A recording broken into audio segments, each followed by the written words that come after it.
Yo, what's up, everybody? Slightly off topic crew. Come on, bro. Come on! You can do it. One take. We're doing it live, man. This is the Wednesday's Night Watch. This is episode 14. I'm your host, The Real Ant-Man. Tonight I have with me this guy. Who the hell's he? Hey, who are you? Rhino! We got E-Tech. Yo, what up, Rocky Black Boy? Cherry. Yes. Trying to cut me off, man? Absolutely, I'm cutting you off. Get your Rocky damn Boy. Deadpool shirt out of here. Just love me some Deadpool. Okay, let's get real quick, gentlemen. Yes, sir. So, over the weekend, tragedy struck Jacksonville. Yes. We're not going to get into any of the politics or, solutions to the problem. We're just going to say that it sucks, man. Yeah. It's a horrible incident. Happened at a EA Sports gaming tournament for Madden. One of the competitors lost and came in with a couple handguns and started shooting up.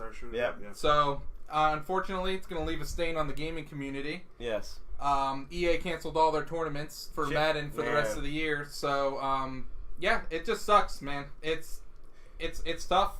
And, what's sad is the fact that it's unfortunately we've become desensitized with all these shootings. It's become kind of almost, in a sense, every year these tragedies happen all the time.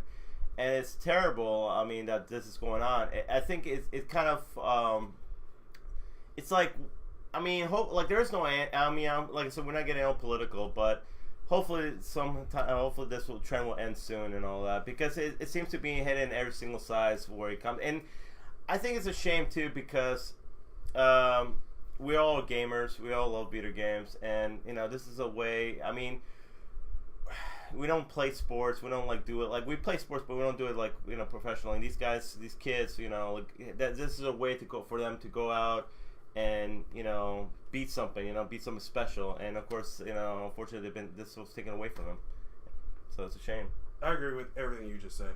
Also, as well, if I look at the fact of not only in that sense, but also the sense of the fact of gaming conventions as well. If you look at the fact of since I was at Game Gravy years ago, when I was given the opportunity to go to PAX East in Boston. Yeah. What if the one chance that was there, someone shot up? Yeah, of course. That is the most ridiculous thing I can even possibly think of. The fact, I'm at a gaming convention where I'm having fun and I'm doing things for a website. I'm not thinking about the fact of hey, I may get shot up here. Yeah. I'm not thinking that at all. And it's ridiculous how the fact that this is happening.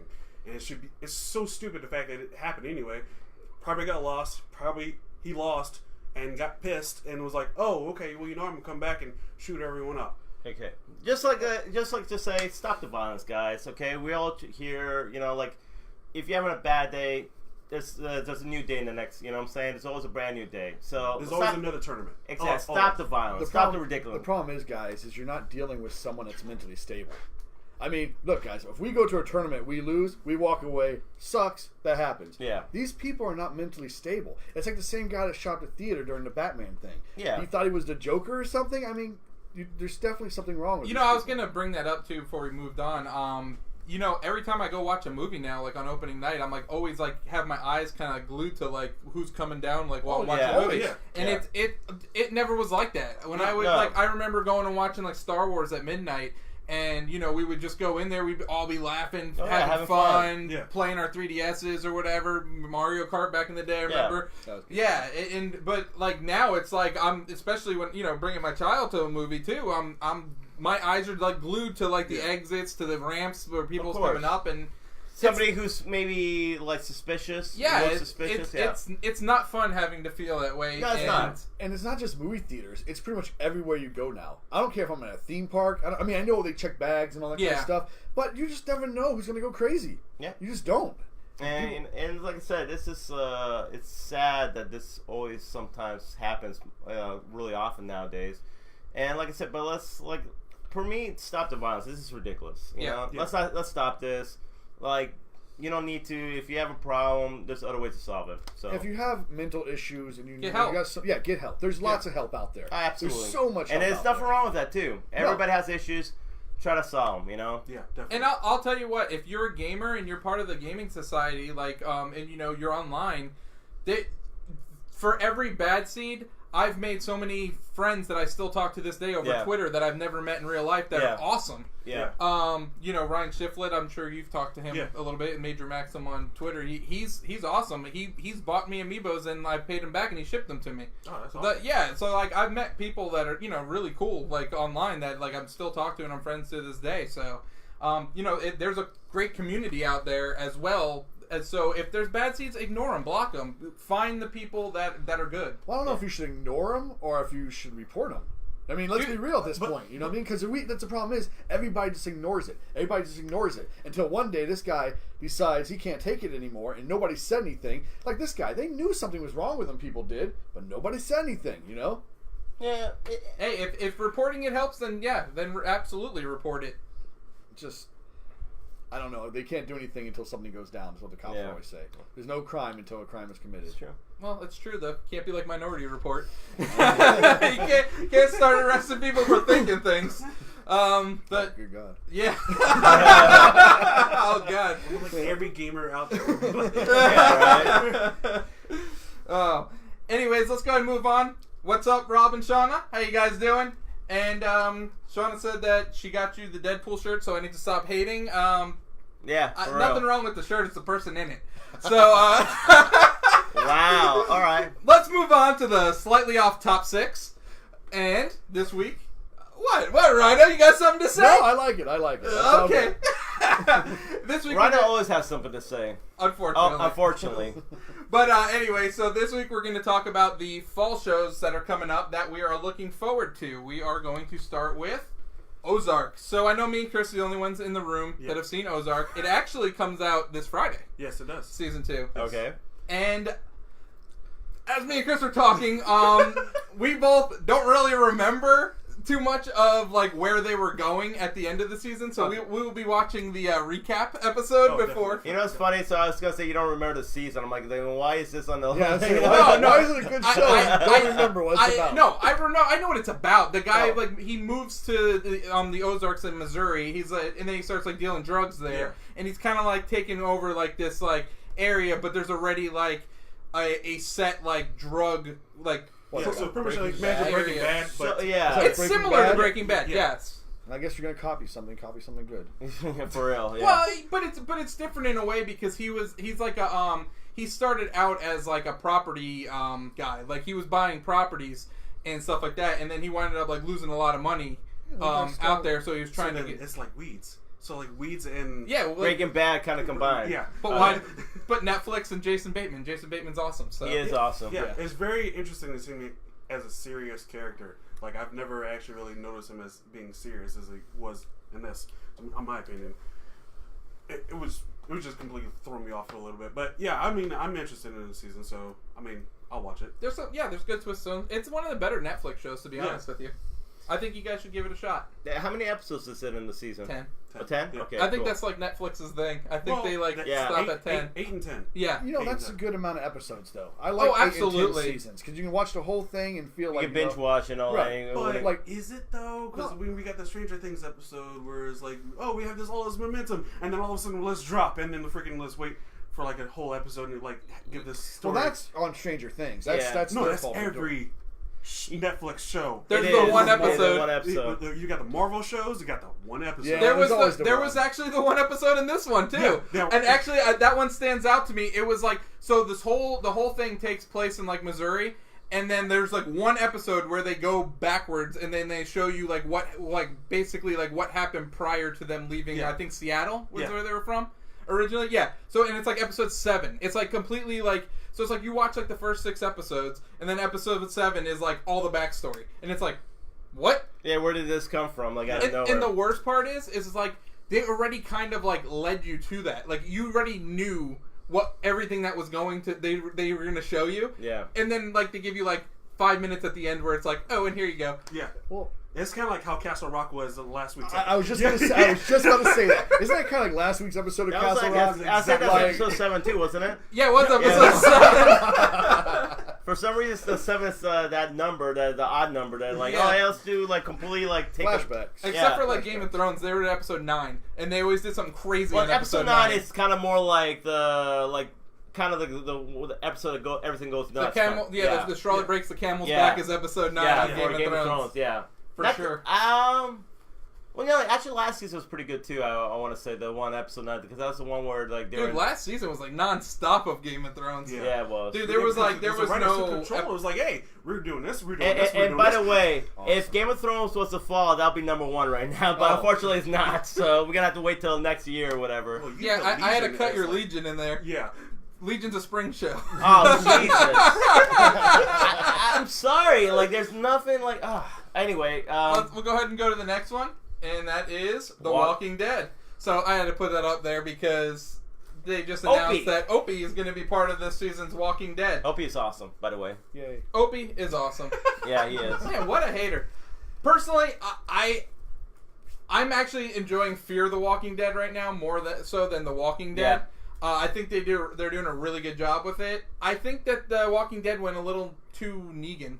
Like they should have ended it sooner. You know what's funny? So Negan turned out to be an awesome villain, but then the problem I think with that season was they stretched it out too much. You knew what was going to happen. Like I thought not the last season, but season before that. They knew that Rick was going to get the other groups and they're going to attack Negan, and that's pretty much the whole story. But I felt they stretched it out so long that it felt like it just felt too. It's because look at the Walking Dead's villains. That's the problem. They don't have like really awesome. They had the governor.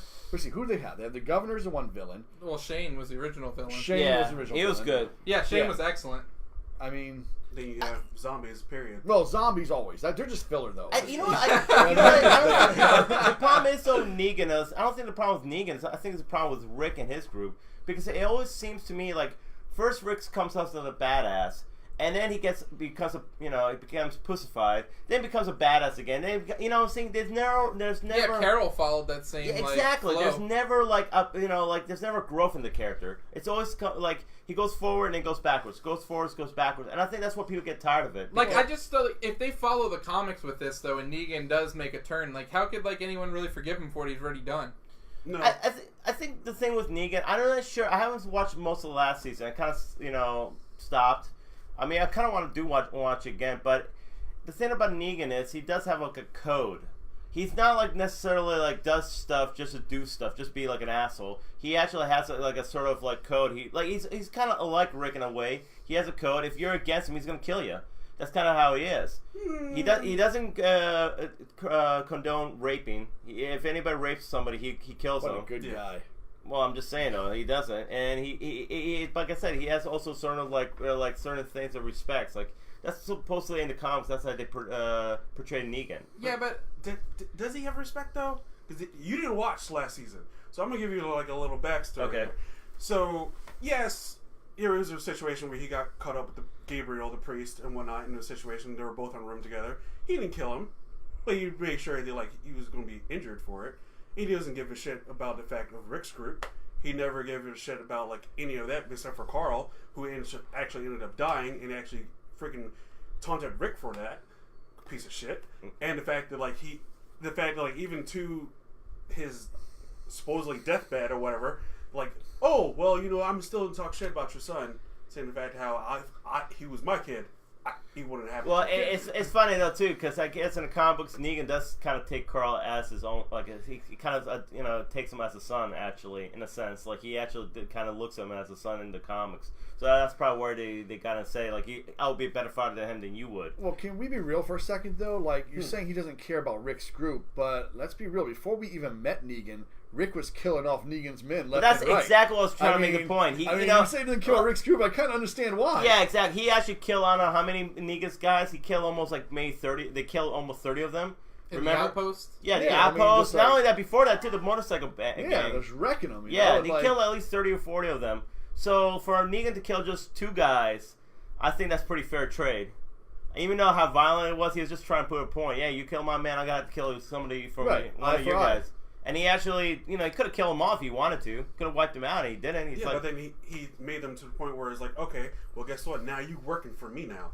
Half your stuff is my shit. Yeah. So, it doesn't matter what it is. Well, Rick was kind of an asshole in a sense before that, because he's like, oh, yeah, we can kill Negan. I'm a badass. We could take him out. We killed everybody. And then, of course, Negan comes in and it's like, no, you didn't. couldn't take me down, and he proved a point. Well, eventually took him down, but he needed help. You know what I'm saying? So not really, because when you got him alone, he pretty much beat his ass. Because there were some certain cases where, in fact, like Rick and Negan together, no one's around. Rick was beating his ass. Okay, can I ask a question? Because I didn't watch last season because I'm really bored with the show, honestly. But like, you said they were together. Why didn't Rick kill him? Because at one point they were in a house that caught on fire because the Negan caught it on fire or whatever, and they got separated.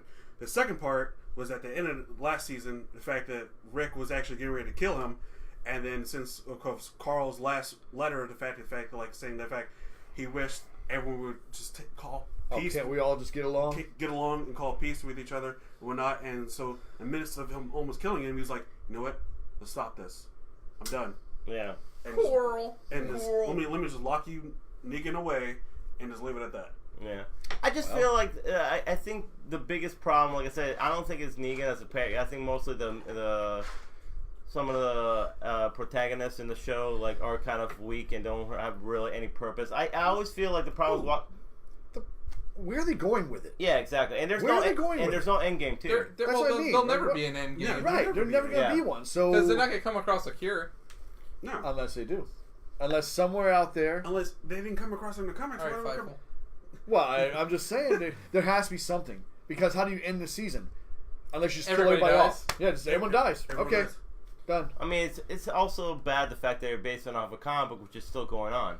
The comic book is good. You can't base it on something that's still going on. And Game of Thrones, the books are still being written. Yeah, the show has surpassed the books. Yeah, there is an end game in the books, just like Oh yeah, next season we'll find out. Exactly. So I feel in the Walking Dead, there's no end game. It's just gonna keep it continuing. Robert Kirkman is not going to stop the comic. Of course he's not, because he's making money off the comic books. That's his bread and butter. Oh, there'll be an end game as soon as the viewership leaves eventually. And it probably, unfortunately, it's going to. As soon as it already has. Yeah. Oh, yeah. It's a shame too, because I did like The Walking Dead, and I still would want to watch it. It's just the problem is though, the character development has not been good. Sometimes the characters are kind of dumb too, in a sense. They kind of get themselves in a mess. So like I said, there's no end game. So it's like where are they going with this? And so we'll see though. We'll see what happens. Go ahead, Rhino. Oh, Castlevania. I love this series. This was probably one of the best animes based on a video game that I've ever seen. I mean, it's dark, it's bloody, it's Castlevania. Demonic?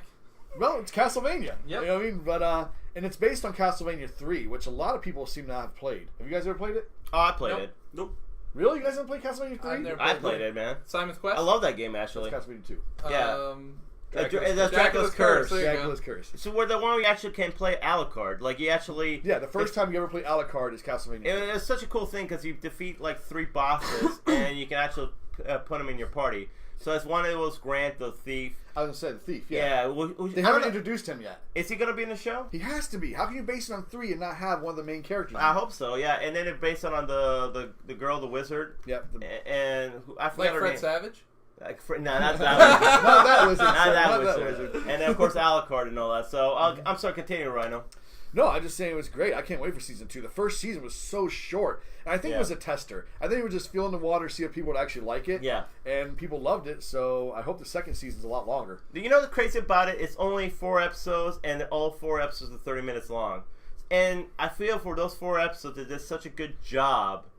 Like, so it's basically a 2-hour movie. It was. But basically. They did such a great job creating that atmosphere of Castlevania.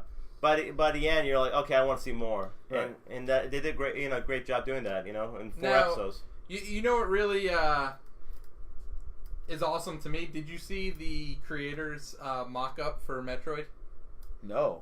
Oh, he said he wants to do a Metroid anime, and there's a mock drawing of it, and I'm like, yes, please. Now, do you think Nintendo will allow them to use the same maturity as Castlevania? It doesn't have to be they would do teen. Yeah, I don't have to be as bloody and stuff like that, but I mean, well, like the same kind of like... I don't necessarily think the blood's the issue with that. I think it's like more like the level of violence. That's like, what I mean. Because with Metroid, I mean, yeah, you're gonna have like your plasma gun shooting stuff, but right. I mean, you might get some like green alien blood. But I think you can get away with that and get like a teen rating. Yeah, I would like it to be definitely heavy teen. heavy teen rating. You know, yeah, like I mean, Castlevania is pretty like that's a strong R right there. Yeah, plus, like, absolutely. plus some of the tones of it and how like demonic it is. It's pretty. Yeah, but it's supposed. I mean, to, I think that was the first. No, but I'm saying that's what pushes it into the R category. Yeah, I actually do love the fact that it kind of involved the whole Catholic Church in this whole thing. They kind of are like somewhat the villains in this because of the decisions they make. Well, if they didn't kill Dracula's wife, none of this shit would have happened. You Exactly. know what I mean? I mean, they burned her in the stake, and of course, Dracula's pissed about that. Well, so she's probably a witch, right? which did happen those times. They did burn a lot of people on the stake who was considered like they were witches. So that's what happened. And of course, Dracula's like, and I love that story too because Dracula seemed kind of very, like he was kind of passive about everything. He's like, okay, this is my kingdom. I don't care about humans or whatever. Very, he was content with where he was. And he was introduced to this woman who turns out to be his wife, and he understood, like, oh, humans could be actually pretty good. Look at my wife. And, of course, they killed her, and he's like, screw humans. I'm going to terrorize them all, and that's what happened. So, it's a great show, man. You guys want to throw anything else in? I mean, I just hope, like, you're right. I hope this season they show Grant. That'd be cool if they introduce him. Definitely want to see more Dracula, and definitely want to see more of them going through the castle, killing monsters and all. Because you saw, like, glimpses of it. Right. In the last couple of episodes, but I definitely want to see a lot more because, and like I said, some of the scenes they did in the, I remember this one episode where they killed one of the priests, and then like the demons killed one of the priests and all that stuff. It was such a cool scene, and then also even wasn't Trevor Belmont killing one of was it a Cyclops or something? Yeah, he killed a Cyclops. Yeah. It's just so many. So what's better? Do you think? Which is it? Richter? Is that who it is? No, that's Trevor. Trevor, you think Trevor Belmont's portrayal is a better portrayal than Simon in Captain N? Yes, definitely. Hands down, yes. Is that a real question? Yeah, hands down. Absolutely. Here's my question. Yeah, Simon Belmont was the best Belmont I've ever seen in Captain N. He would just play. Okay. Just wondering. I got a question though. Do you think this is the best adaptation to a video game? Like when it comes to like a movie or TV show or anything? Yes. I have to say it is better than the first Mortal Kombat, would be my yes. Yeah. I would say so. The web series for Mortal Kombat was very good too. The web series was awesome. But the first Mortal Kombat movie was excellent. We don't talk about the second one. Chris, do you not like the first Mortal Kombat movie? I'm thinking in my head. Hold on, you gotta think. In Chris's defense, keep going. When Mortal Kombat came out, he was a lot younger than us. Yeah. Are you serious? I remember that thing to this day. Man, how old were you in '92? I don't give a shit. I understand what you're saying, but like, you probably weren't caught up in all the Mortal Kombat hype. No, I wasn't. But I remember watching that thing over and over again. And I remember watching Annihilation and how garbage that shit. Annihilation is trash. Oh my god, that movie was terrible. That's like Voldemort. You don't say the name. Yeah, you don't say it. You don't say it. You know what's funny? We're talking about bad movies. That's a horrible ass movie. That's all right. Here's a good question: which was better, Street Fighter the movie or Mortal Kombat Annihilation? I don't know. They're both. I don't know. They're both awful. They're both awful. They're both awful. No, both the dumpster fires. I remember watching the Street Fighter like once, and I was like, "What the frick is?" Oh my! As I was young back then, I was like, "What the hell is this?" You know the worst part about Raw Julian acted as M. Bison in that film. He died in that movie, man. What the hell? Great actor, and he had to that's his last movie he did. Did you guys see Street Fighter Chun-Li? No, I won't watch that trash. It was awful too, dude. That's what I'm saying. Though this is the best. How was Far Cry? It was bad. Hey, we watched that on the. That's why I brought it up. This is the best adaptation to a video game. Yeah. I'm serious. Hands down. Okay, out of everything, you watched everything. Then you watched. I don't have to watch anything. Oh, because you're trash. Because you're a Castlevania fan. Trash. That's why. Trash. I have watched majority of video game movies and shows and stuff like that, and to me, this is the closest thing to the game. What is yours? I mean, mine would be the new Tomb Raider. I haven't seen the new Tomb Raider. I haven't seen the new Tomb Raider yet. Okay, you might have a. So I can't say I've seen that. They can't say that. Yeah. Right. I did see Prince of Persia, and that was garbage. It's not bad. It was okay. I want to say garbage. It's not bad. It's actually that was garbage. I agree. I don't think it's garbage. For as good as the game was, and how easy it would have been to translate it, it's garbage. Compared to every other freaking video game movie, it's actually pretty good. I think it's really I'd rather watch the first Resident Evil. Actually, the first Resident Evil Actually, movie, Resident Evil's that's good. not bad. I'd rather watch Silent Hill. That was... Silent Hill, yeah, looks so good. Silent Hill, yeah. This is still better. This is still the best. Okay, Castlevania. So in 3 weeks we'll come back to this and we'll do our slightly off top 6 on the best video game adaptations. That's number 1, man. I'm sorry. Well, that'll be number 1, but what'll be the rest of them? Yeah. Oh my God, that's like. All right, geez. so let's move on and let's talk about a little Iron Fist. So the first season of Iron Fist. Yeah. I liked the first season. I don't know. It wasn't as good as Daredevil. It was better than Jessica Jones. It's better than the Yeah, but you like DC movies, so again, I mean, well, look what we're working with here, what people. do you guys take them for? They're superhero movies. You can't go into them thinking these are going to be, like, outstanding things. As long as it has action and a decent story, I'm sold. Hey, let me ask you something. So you go to watch, like, do you go pay money to watch a good movie, right? Well, yeah. But we also pay money to see bad movies, too. Let's be real. I don't want to pay money to see bad movies. But you have. You tell me you never paid money and saw I a bad movie? did. Okay, so we have. And then you know what? They were DC movies. Chris paid money to see Slender Man. Oh God, I knew you were gonna break that up. Jesus Christ! Actually, no, I did not pay money. You technically paid money. Okay, but also as well, technicalities. I saw 18 movies. I did count this. I saw like 18 movies for the price of $20. So it cost you $1 and like some odd change. And your time. Like $5. And my time. And your time. Really which I was going to see and time is important. 2 other movies that way. That is a really great deal, actually. Yeah. For $20 to see 18 different movies, and I'm seeing that's not a bad deal. More like 17 and a half movies. No. You walk out of one? No, he didn't walk out of it. He No, watched the whole thing. The only reason I didn't walk out because I had to watch 2 other movies that day. Alright, so Iron Fist. First season is okay in my book. Yeah. Actually, there's one episode that I really like, which is directed by the RZA from Wu-Tang Clan, that I really like. The one where he fights the 3 fighters. Yes, that was a real badass episode. Is that the one which starts with the drunken fighter? He starts as the 2 Russian guys. Okay. You know, like they're in the ring, and then he starts as like the kind of Black Widow type of girl. Like she has like with the poison and all, and then he starts with the guy with all the weapons. That's the one he has to go through the trials, right? Yeah. Oh, that was a badass episode. Everything else in the first season, I wasn't too crazy about. I didn't like the whole him trying to get into the business. And first he was like kind of unsure, then he got into it. It was just really screwy, the whole storyline. I feel like Danny Rand, like the guy that I don't know his real name, the guy that plays Danny Rand, the Iron Fist. Yeah. I feel like he was like more like the first season was him feeling out the character, because if you've seen Luke Cage season 2, his episode in there is awesome. Yeah, like he did really good. Yeah. Have you still not I watched it? have not watched it, no. What the hell? Jesus Christ. Hey, come on, man. Dude, I'm behind on shows, man. I didn't watch it either. Oh. I'm behind on shows. What do you want to do? I caught up in... Chris, man, what are we going to do with these guys? I don't know. They keep talking about Castlevania like it's going to suck it off or something. But I know, but they can't watch goddamn Luke Cage. Sheesh. Castlevania's more entertaining. I'm just... It kind of is. Anyway, so Iron Fist, I think it looks pretty good. I'm excited for it. I haven't seen anything on the the trailer looked cool. Well, cool. I tell you what... I posted like... Oh, the fight scene thing? That was cool. Yeah, that was cool. You know, go ahead. I'm sorry, go ahead. So you know what else with it? It's like the first season's always the character building and stuff. So by the time the second season comes around, you know the character. So now it's all action. I like Colleen Wing too. She is awesome. I think she's a really cool character. She is really cool, and it's funny too because she's from Game of Thrones. Also, her and Danny Rand. Sand Vipers. Yeah, they're she is a Sand Viper, and of course Danny Rand played Loras Pharrell.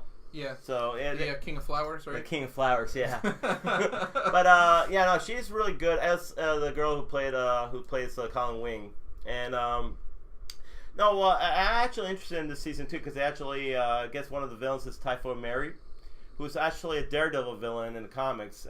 She's pretty cool. She actually has multiple personalities, but each multiple personalities has like different like powers. Like M. Night Shyamalan in Split. Yes, but it's kind of cool. Like it's kind of like that, but it's really cool. She has different kind of powers. Like she has like pyrokinesis and telekinesis kind of powers. So is that like an X-Men ability? Does any X-Men have that? Yeah, I think she's a mutant. Telekinesis? No, like the split identities like he was talking about. Oh, that's Legion. Oh, there you go. Yeah, I figured there was like an X-Men that has that. How many has like? What's that? Well, Legion is many. Well, yeah, it's all, like a lot of different personalities, whereas she only had like 3. Like it's Bloody Mary, Typhoid Mary, and then I forgot the other one. So it's like, but I guess she's in Daredevil. Is she like a horror character? Not necessarily. She's just a really dark. She's a really dark character. She's kind of an assassin. Okay. So I think that's what she plays in the Iron Fist show. And it's actually the person who's playing Typhoid Mary is from Star Trek Into Darkness. The blonde girl. Her name is Alice. Huh? Alice Eve. Oh no! I figured he would know who she was. It's Alice Eve. She plays in Star Trek Into Darkness. Isn't that like the one like the girlfriend movie? Yeah.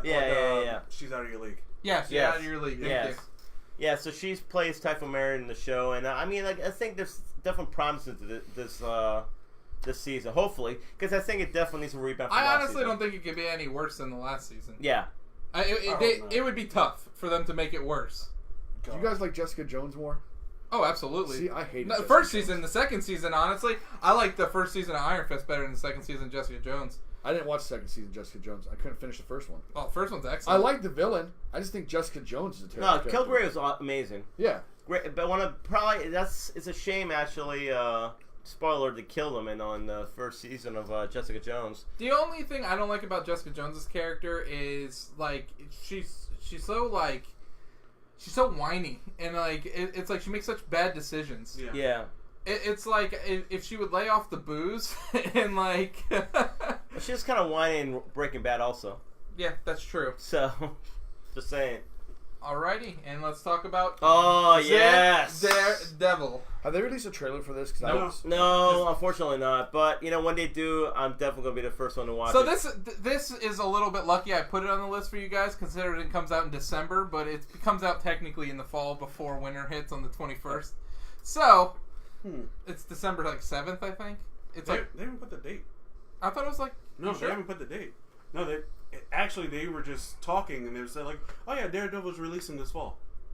Okay. That's literally so. It could be in that November. It could be November, like Punisher. Yeah, the slight with Punisher. Yeah, you need to put some more Punisher out. Oh, definitely. They need to be doing. But I'm really excited for this season because if it's Bullseye. Well, yeah, I think Bullseye. Well, look. Oh, I guess so. Yeah, I see it. Come on, man. I wasn't looking at that. Now I see it. Yeah, Bullseye's going to be in it, and I think they might try to do the storyline from Born Again in the comic books.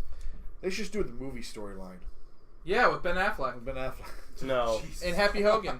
Oh, well, wait. no, so... Wrong character. From John Favreau. So, like, in the last season, like, when you saw Kingpin in the prison cell, there's one scene where he meets up with Matt Murdock, and he says, like, and I guess Matt, like, punches him in the face, and he slams him and like, threatens him or whatever, and, like, there's this one scene after that where he sees him, like, eating, and he, like, kind of feels his lip or whatever, and he kind of goes, hey, let's look up Matt Murdock, let's get more information about him.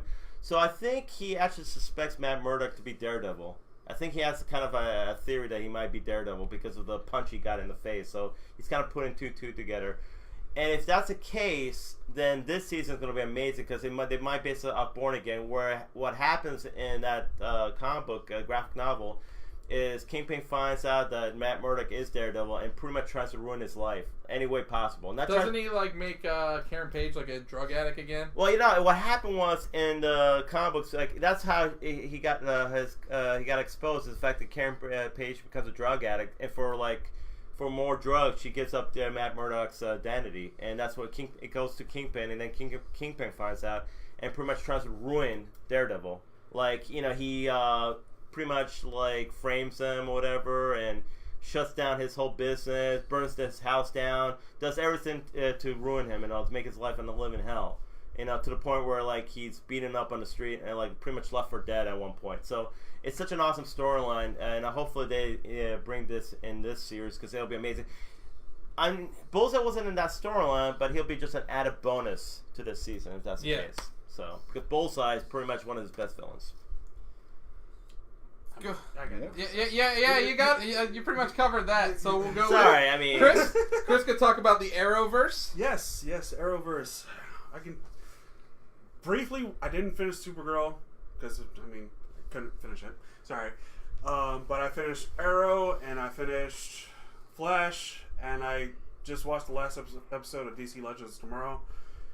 Arrow ends literally with Oliver in prison. He comes out as the Green Arrow, gives it up, and is in prison now. Which is interesting, because where they're going to go with it, I have no idea. So does everybody know he's Green Arrow now? Yes. Everybody knows he's Green Arrow now. Okay, so you know what's funny though? Like that's weird. That's no, you know what's funny? So a few years ago, I remember David Goyer wanted to do a film called Supermax, which is supposed to be about Green Arrow going in prison and pretty much with all the others like supervillains in the prison that he put away. He put away, and that's supposed to be the whole basis on the movie, pretty much, and him trying to get away from survive that. Yeah, that's kind of cool. Yeah, it was a cool premise to the movie. They didn't make it, unfortunately, but it's kind of funny. I think they might actually go with this season. It seems like that's where they're going to go. Is Black Lightning part of the Arrowverse, or is that separate? It is. Do you watch that? I did watch that. Was it good? It was actually pretty decent for what it was. It was pretty decent. But what I consider, that's the problem though, because when they do their crossover episode, he wasn't in there at all. And I was like, that's weird. Yeah, that's weird. But they do mention in Arrow, and they mention Flash and Black Lightning, but other than that, that's about it. But as far as Arrow goes, it seems pretty interesting, but I am tired of seeing Lauren Carahan's character, or what's her name? Maggie from The Walking Dead? No, not Lauren Canner. Sorry. Felicity? Not Felicity. Because I'm tired of her. Laurel? I'm tired of seeing Laurel. Kate Cassidy or whatever? Yes. Yeah. Okay, so I haven't watched... David Cassidy's daughter. So, hold up. Yeah. I haven't watched the last couple of seasons, so you tell me they brought her back to life? No. Well, technically, kind of, in a way. She's from a different... She's from a different Earth, and she's the evil. Oh, yeah. Oh, God. It's the multiverse, man. Oh, God. Yeah. It's... Wait, what is DC guy over here grumbling about? This is what you love, man. Okay. I thought you loved the dark shit. I like she's Marvel. Not dark now. I like DC. I like both. It doesn't mean that neither one has made you bad like choices. Both, huh? I do like both. Yeah. No, okay. I do like both. The guy who criticizes Marvel, they're too funny. Yeah, I'm sorry. No. My problem is not with Marvel being funny. Like, Ant-Man is a funny character, and that's great. But you don't take a character like Thor, who's very serious in every single movie, and then turn him into a stand-up comedian in the third one. Oh, that's stupid. You don't make a great movie? Okay. It wasn't a great movie. So, I don't know why you guys find it to be such a great movie. So let me ask you a question. Let me ask a question. He's passionate about it. I know this. he is. He really is. He's very passionate about it, but that's a great movie. I like Thor. I do. I think Thor's a great character. But he's not a funny... Not even in the comic books is he a funny character. By the way, guys... Hold on. I got a question for him. Name me the Thor movies, top 3, in order. Top 3? Best to worst. Oh. Probably the first one, the third one, and the second one. Oh, but if it's not good, why are you even putting it second?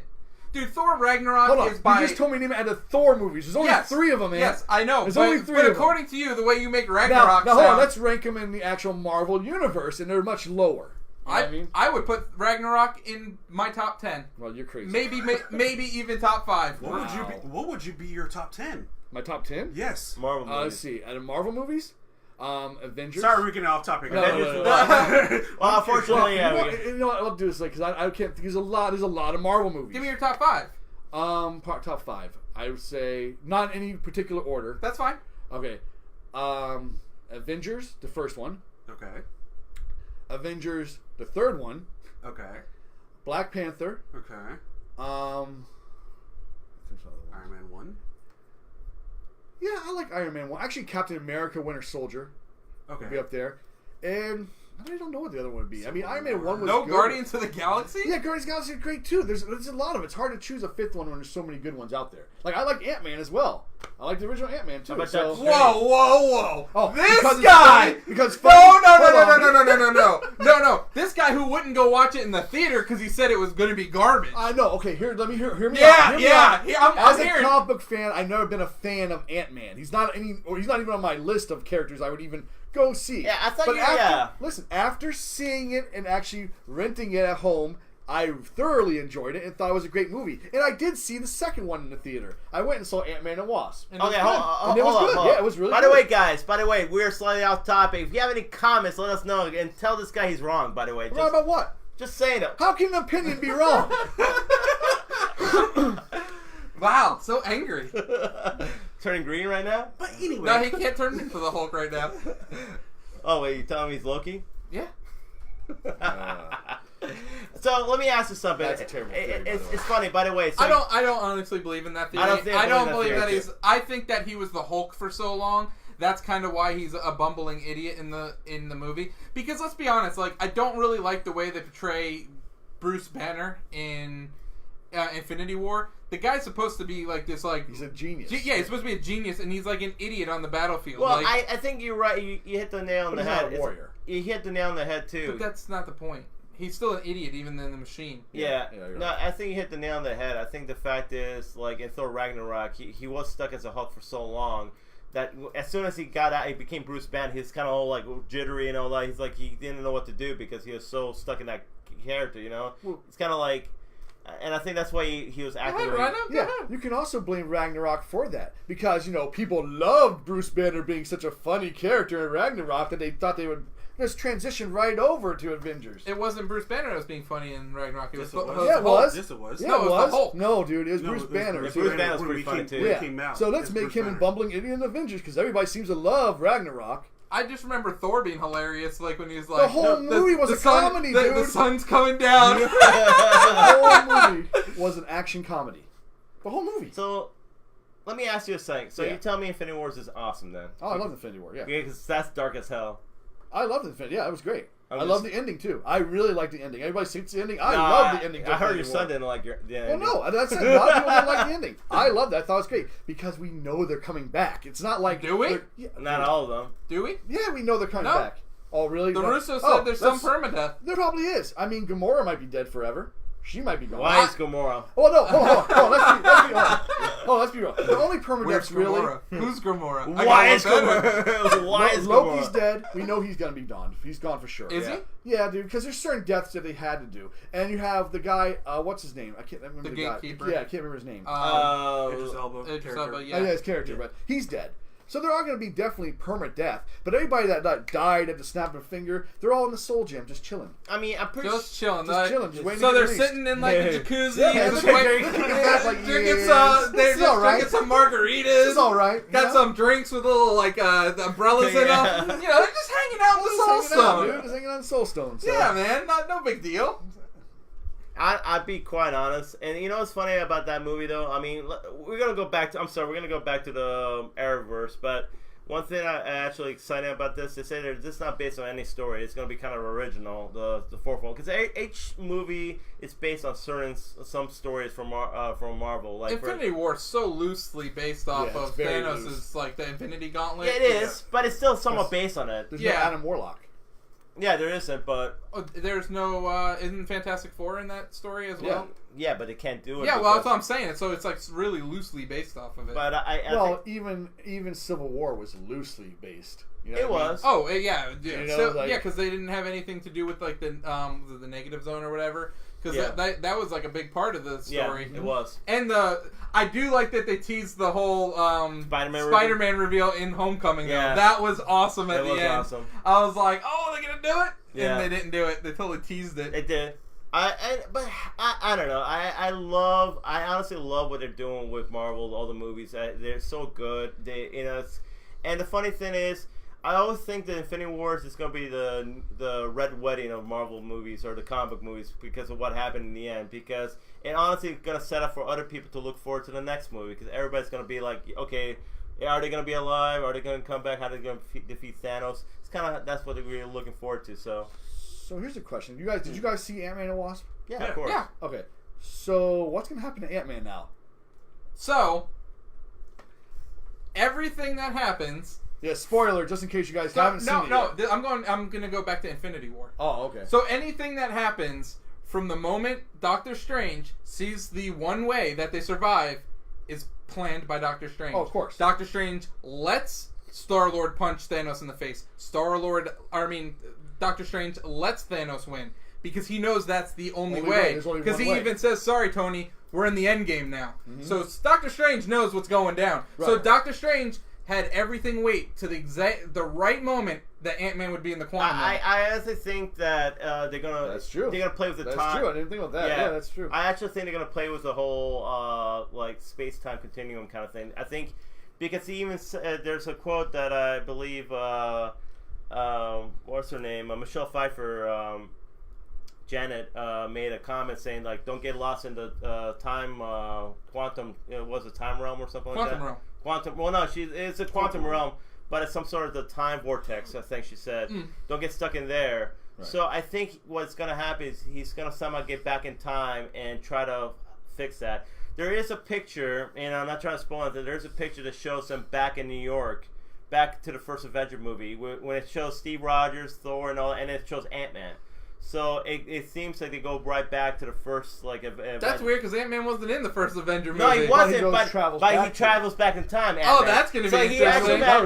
He actually may have a huge thing and a huge role in this movie because of that. So maybe it's a way because that's the first time actually Thanos was attacking Earth. Yeah. And they said and there's also a theory saying the reason why in the movie Infinity Wars Thanos knows about Stark is because he is the one kind of stopped the whole thing. You remember he threw the atomic bomb or whatever, the nuclear bomb over there, and killed the whole Checherian army. Army. So he thought he was the reason why they stopped, because he's saying that's the time that Thanos was going to go and start invading Earth and try to take the soul. Well, they had that one scene where he's like, he's like Stark, and then he's like, oh, you know who I am? He's like, I'm not the only one, or you're not the only one blessed with knowledge. Yeah. It's such great scenes. I was actually watching clips the other day, and it's such a great movie. It's actually going to be one of those movies. Years from now, we're going to be looking back. It was so a classic, I think, in my opinion. But I think the whole Marvel Cinematic Universe is classic. It's absolutely. Just the way they've done this over. Well, I think it's funny though because, like you're saying though, and the whole thing is classic. But I feel like it is going to be a classic. But I feel like you have to watch every movie leading up to it, or it doesn't. No. It doesn't. Well, that's like the one reviewer that took it as a standalone and said this movie's terrible because you don't know the backstory to everything. If you've been watching for the last 10 years, you know the backstory, Exactly. If you just started with Avengers Infinity War, then you're going to be a little lost. Well, it's funny though, any trilogy or any movie, you have to know somewhat of the backstory. What's the point of watching the movies, Some. But most of them do. I think Return of the Jedi wouldn't be good if you knew the backstory. If you start on episode 6 of Star Wars, you're going to be lost. Exactly. I think Terminator 2 wouldn't be good if you didn't see Terminator 1. It would still be good. I don't think you would get the same feels. Well, I'm just saying though, the whole the whole Sarah, that's honestly, that's one of my favorite cinema moments of all time is when Sarah Connor's trying to escape the prison. And she so the elevator opens and she sees Arnold walking out and then it goes into slow motion. She falls back. Dude, that's one of my favorite movie scenes of all time. I love it too because the whole point, she's badass at that point. Should I escape the whole she's kicking all the guys' asses? Yeah, she's like fearless. And as soon as she's scared shitless, and she starts running and panicking. Because she knows. Of course, because she experienced and of course you kill the thing and then it comes right back to life. Of course, it'd be freaked out, but that's what I'm saying. That without that scene, without watching the first, you wouldn't understand. It wouldn't make you understand. We had a comment about the Marvel movies. Iron Man 2 and 3 are not classics. I agree with that. I don't think they're necessarily classics. Iron Man 2 and they're only classic because they're part of the universe. Who made that comment, by the way? Fabian. Fabian. Oh yeah. What's up, Fabian? How you doing, bro? I would say Iron Man 2 definitely not a classic. Iron Man 3 is actually underrated, I think. What the fuck? I know. I actually think it's underrated. What the shit? I actually like 2 more than 3, to be honest with you. No. I did. 3 is actually not a bad movie. I honestly think... I am the Mandarin! No, that was shitty. I definitely like 2 more than 3. No, I don't think it's that bad. If you look at the movie, watch it again, and it has a really good story about Tony and all that. I think the problem... I get that. The post-traumatic stress of Yeah. Tony after Avengers. But no, that was not a good movie. They hyped that shit up. It's in the trailers being Ben Kingsley is going to be the freaking Mandarin, and then ends up being whatever that freaking guy's name is. And it's what the shit? You know what's funny though? You know what? Everybody hates that movie because it got trolled in that movie. Everybody got trolled, and that's why you hate it. Because everybody thought it was going to be the Mandarin, and then boom, that twist, and you're like, what the hell? Man, it was great. It was. It was great. That's really what it was. It's not good. That twist was garbage. Yeah, because you got trolled. You were expecting that. Honestly, I didn't mind it. I like twists like that. I just wonder why Shane Black always has to make Christmas movies. Yeah, he does make a lot of Christmas. In May. I know, why? So is the new Predator movie going to be in Christmas? Oh, I don't know. It comes out in September. Who gives a I shit? do think though I'm going to get a free ticket from my T-Mobile app, so I'm probably gonna go watch that. Yeah, I'm probably gonna watch it too. Honestly, it's exciting. But yeah, so this number 6, or which was this one? What, Predator? No, I'm talking about. Well, no, Chris, actually finish the Arrowverse. Sorry, man. We're done with it. Okay. Anyways, I haven't watched Arrow or Flash or Supergirl or Legends of last year. Leading up to that, I thought Flash was the strongest of the 4 shows. It still is. It still is. Okay. Yeah, I really enjoyed Grant Gustin's portrayal of Barry Allen. I think it's way better than whoever plays him in the movie. Yeah, definitely. I think the guy in the movie's not good. He's comic relief. He reminds me garbage. He reminds me of the dude from Third Rock from the Sun. You mean French Stewart? Yeah, he reminds me of freaking French Stewart, dude. Like his eyes closed and all. He does, man. Now you can never unsee it, Rhino. I just ruined it for you. Oh man, I don't know why I always think of French Stewart from like the Celebrity Jeopardy. Yeah, like I'll take I don't know. So that was number 6, and now we're gonna move on to our weekly Castle Rock. Okay, so spoiler alert. Spoiler alert! It aired today. And by the way, guys, if you don't know, Castle Rock is based on. It's original Stephen King. It's original story based on a town on the Stephen King novels. Sorry, guys, I gotta drink a little of this pee. And anyway, it's based on Stephen King novel. It's original story, but it's based on town of Stephen King in the Stephen King novels, and that's definitely a lot of reference to Stephen King stories. A lot of reference. So this is episode 8. Yep. So go ahead and describe it. I'll let Chris start this one off. All right. I mean, describe you got it, bro. Okay, no, I'll get it. Here we go, bro.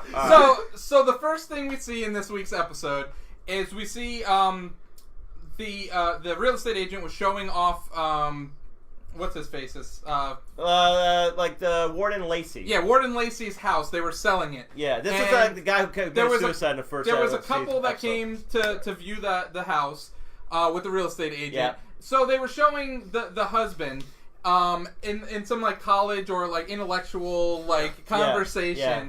And like they're discussing something. It's like honestly the topic doesn't really matter. They're just talking. And then all of a sudden at the end he gets up and he's like, "But all I can remember is you fucking my wife." And then I start beating the shit out of him. And I'm just like, what? They took like a complete left turn. Right yeah, there. I'm like, what was this? Yeah. All I remember is you fucking my wife. And he seems like a straight-laced kind of guy, man. But even like it's funny, they drive and then it goes to present time, and him and his wife he's driving his wife to wherever they're going. And you can see him really tense. Yeah, I'm kind of like, okay, this guy's gonna snap. Yeah, so basically they're turning his house into almost a tourist attraction for horror. Based off of it's a bed and breakfast, but they're setting up like all these gruesome crime scenes in this house.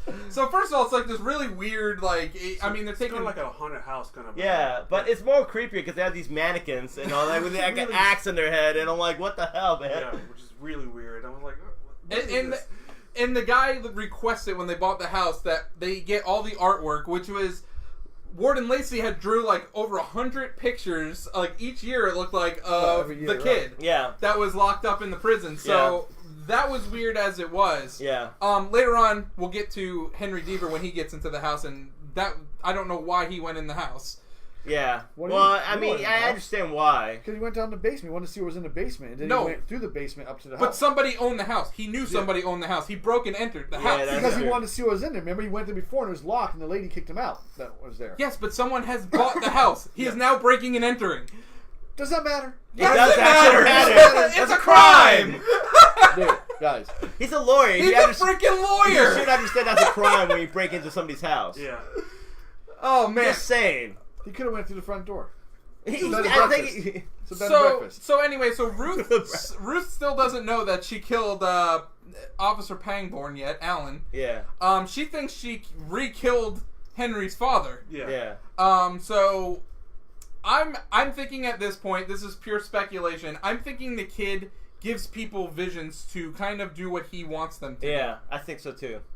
He definitely manipulates people's minds. I think he makes people see what they need to see to get them to do his dirty work. Yes. To react. Yeah, because I think he wanted Alan dead, And to do that, he got Ruth to kill Alan. Yeah. That definitely makes sense. Yeah, he did want Alan dead. Yeah, he absolutely did. So that was the easiest way for him to do it, and it really puts no blood on his hands, literally. Yeah. But they're already looking for him because of the whole fire at the home, at the mental hospital. Which, again, they said, if you listen to the reports, all the inmates were setting their beds on fire. They did, but they're also specifically looking for him because they showed his picture on the news report. report. Well, yes, because he escaped.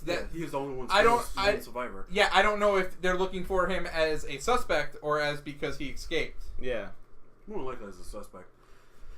Guys, just a real quick question. I just got to bring this up. I don't know if you guys mentioned this last week, and because I tried not to listen because of all the spoilers and stuff like that.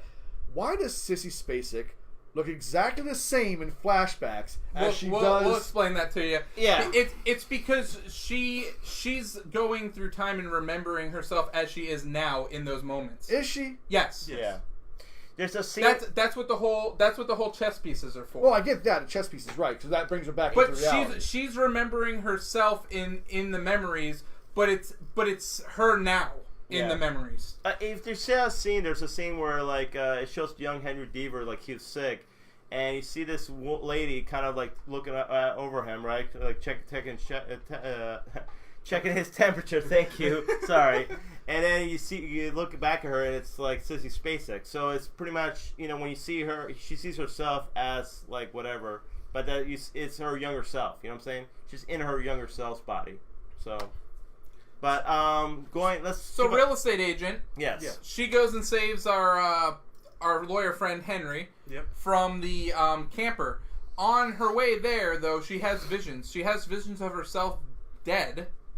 Which is weird. Yes. She has visions enough so that she knows where Henry was because she goes right to Henry, gets him out of this place, and then as they're leaving, we see the blind guy or the deaf guy. The deaf guy. He's blind now. Yeah. We see him laying next to a tree with a screwdriver in his eye. So I don't know who did that. Yeah, that had to be the kid.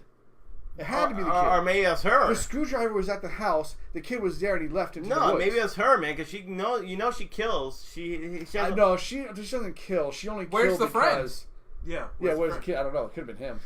I don't know. It seemed really weird because I'm like, that they kind of built this whole story on the last episode, and in this episode, it's like they pretty much get him out of there. He sees all these visions.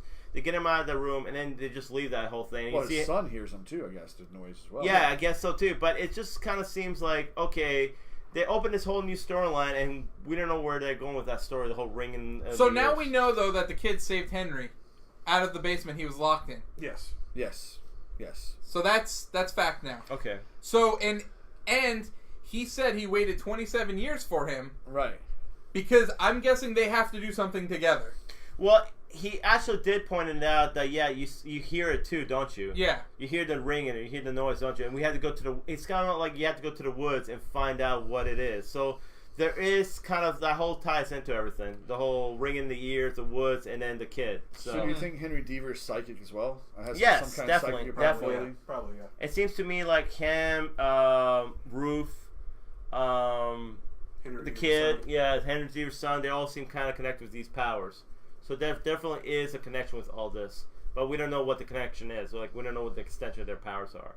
So, but going back to that crazy couple, so there's a scene. Okay, so they have the bed and breakfast, and then they invite this couple in there to kind of like because they're trying to make business, and they're like they don't invite him in there. They are business. But they're like I don't understand the whole thing. So they were like kind of like both of them were married and were cheating on their right. spouses. Yeah, don't you understand two differences in marriages? One's married 13 years. Yeah. How long you been together? Or like how long you been married? And the one guy's like 13 years. The girl's like 2. And see, that's what makes him snap because he's going through the cheating thing. He sees these two people cheating and staying under his roof, and then they're banging each other so loud that he just goes nuts. Yeah, and he just... Well, I think he honestly was already going nuts. Well, yeah. I think honestly the picture set him up, because you see a point where he's putting all these pictures up of the kid, and then he looks at one picture and he just kind of like stares at it really like long enough, and then after that he seems like something just snaps. So you see him just practically brutally kill these two people naked and all blood everywhere. You don't see it. No. But you don't see it. You don't see the aftermath. But it's still a pretty bloody scene. Yep. And then, of course, and the crazy part about the whole thing after this you know, like at first you see him like cutting up the bodies, right? And I thought it might have been the wife because he like killed her and cut her up too. But then you see the wife come down with like the trash bags, and he's like, I don't know what happened. It's like it's okay. It never happened. And I'm like, the wife is crazy too. Well, because she said that, you know, just get over the whole cheating thing, act like it never happened. Now she's getting over his murder as like it never happened. But it's still like something like that. You see your spouse do you and she just kind of crazy, dude. And so then for better or for worse. Exactly, right? So then, as they're taking the trash bags out, here's Jackie, and so Jackie shows up and starts going around the crime scene, acting like she's the pro of Castle Rock. So what's the purpose of her character, really? We don't know yet. I mean, well, she is a niece of she's a niece of Jack Nicholson's character from The Shining. Is she really? Yeah, you didn't know. Yeah, that? you didn't catch that? When did they say that? When she was driving with the kid. What did she say? She said like, oh, I wish it was like the 80s, like now. So much like cooler stuff happened back in the 80s and stuff. And she goes like, you know, Jackie's like not my real name. Like my real name's like whatever. And like she's like, I only like go by that because my uncle's name was Jack, and it pisses off my family. She's Jackie Torrance. Yeah, Jack Torrance. Oh, okay. Yeah, so she's related to you know, Jack Nicholson in The Shining. So, and it's funny too because she walks in the scene and she even sees the axe in the mannequin's head, and she's like, oh. Actually, that was a fire axe, not a whatever. You know, she like knows everything about axes, which is funny because in the movie The Shining, Jack Nicholson kills one of the guys with an axe. So. Yep. Yeah, and uses his axe to chase down his wife. Yeah, exactly. Yeah, so it just all ties in together. But. So and like it goes further along. So she's like like the guy's getting rid of the body. She walks in there. And they're kind of like, okay, get out of here, please. Like, they're going to get out of here and all that. And, of course, she suspects something's going on with that house. So, with them. So, she'll come back later. Yes. Actually, are we at the breaking and entering part? Is that... I mean, we might as well go Did we miss anything else? One more thing. Why in this show does everybody have to either smell or taste things? Like, who the hell sees a bracelet down there? Oh, it's red. Let me taste that or see if it's blood. No, who does that? Who does that, guy? I'm sorry. Jack Torrance's niece? Yeah, right. She probably is pretty crazy. Thing. There was another episode where they were smelling stuff, and like I forget what it was, but it's just weird. Like no one does that, except in the show. You don't smell stuff, Ryan? Not what they were doing. It was if I can remember exactly what part it was, I'd tell you, but I can't. So sorry. Well, maybe she wanted to see if it was fake blood. Maybe she wanted to see if it was part of the setup, or if it was real blood. Would you taste it? No, hell no, I wouldn't taste it. Thank you. Would I ever even go up in that creepy-ass place? Hell no. No, for real, that was creepy. She was trying to get business. That's all she was trying to do. Trying to get more money. Yeah, she's trying to make money, man. Hey, she said, look. She worked hard for that money. You got a bed and breakfast. Let these people know I'm a taxi. I'll take them around town. Yada, yada. It all works out together. Well, yeah, so I forgot, before Henry Deaver went to the house to look at those paintings, like, what was the... Oh, no, he actually... wasn't he talking to the kid and he was saying about the ring in the years and all, and he was saying like, oh yeah. I've been waiting for 27 years and all that stuff. Yep. So anyway, he goes back to that house, breaks and entering, goes to that room and sees all these pictures of the kid and sees that each one has been dated. So it goes right back, and he looks the same, and it goes right back to the 90s. And the one in 91, the year he was kidnapped, the kid's wearing the same shirt he was wearing when he went missing. Yes. Mm-hmm. So... And then it kind of escalated really quickly because it just all seems really interesting. I'm just can't wait to see how it ends. That's all. I agree. I'm like, I can't wait to see. So yes, it does. It escalates really quickly. The gentleman, the murderer guy from earlier in the episode, sees Henry breaking and entering the house. Like, hey, what are you doing here and stuff like that. And he was kind of just like, go, and he's like, okay, I'm gonna go, whatever. But then the wife comes up behind him, stabs him right in the back. Stabby. Oh my god! And it went like all crazy. And then he's trying to fight her off. She winds up like he hits her arm, and then she cuts her husband, and then he hits. She cuts her neck, where she starts bleeding to death. And then she bleeds out. You know what was a creepy scene though? So he's trying to get out of the house, right? And like you see her, like the wife, you see a scene with the wife, like she's bleeding to death from her neck, and you see the husband just running down the steps and all, and that's the creepiest part. Cause see him like, and then like tries to attack him or whatever. Yeah, it's just such a creepy scene, honestly, because like him coming at them, because you're like, get the fuck out of there. Yeah, and then Jackie comes in for the save with an axe, of course, over his head, and I'm like, okay, she's psycho too. Like she's just protecting him because. Well, but it seemed like straight up from her like uncle, like Jack Torrance. So the thing is, she had to run inside the house, grab the axe off the mannequin head, run back outside, and then hack him in the head. instead of trying just to get the guy off from the beginning. Well, I'm saying she's probably crazy too. She needs to get a weapon, dude.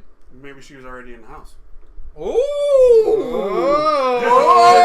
Oh. She did say she was snooping around. She did? Well, that's his excuse for being over there. Why? Like, the cop's going to ask you, why are you here?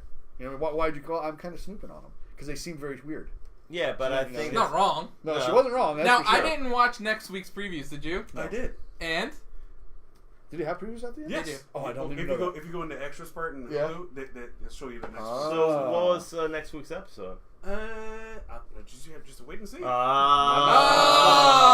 this guy right here. You have to see. This guy right here. All right, so Rhino, this is what you'd like to talk about. So this is from this. The news is a little bit older now. It happened like 2 weeks ago. So, but we're gonna go ahead and go broad on it. Yes. Okay, so we're going to go broad. What happened was there was a guy on Amazon who had a sealed copy of a Bethesda game, and he was trying to sell it as new. He bought it, he owns it, and it's his copy, and it's never been opened. So Bethesda basically gave him a cease and desist, telling him he is not allowed to sell their game as new because he is not a licensed seller of Bethesda products. So my question came up to, like, how does Bethesda have any right to tell him he can't sell his own personal copy as a new game when it is a new game?